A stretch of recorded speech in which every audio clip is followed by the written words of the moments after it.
Welcome to the Slop Farm. Enjoy the video. You'll begin by confirming essentials so the update runs smoothly. Backup now so you can recover data if anything goes wrong. iCloud or a computer both work. Make sure you have at least 50% battery or plug into power, and join a stable Wi-Fi network to avoid cellular charges and slow downloads.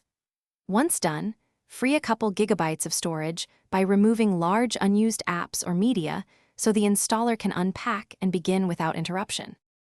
Now you'll download and apply the update. Open Settings, choose General then Software Update and tap Download. Your device verifies the package and prepares the installer. When prompted, enter your passcode to authorize. The system may reboot automatically during install. Make sure you remain connected to Wi-Fi and leave the device charging so it doesn't shut down mid-install, which could corrupt the update. If prompted for terms, read them briefly and accept to continue. The process will complete after a restart.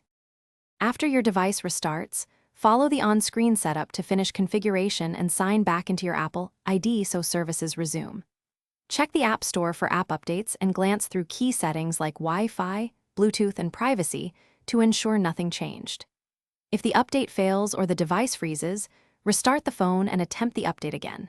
If problems persist, connect to a Mac or PC and update or restore via Finder or iTunes, which can repair a troubled installation without data loss when possible. Thanks for watching. Consider subscribing if we helped you today.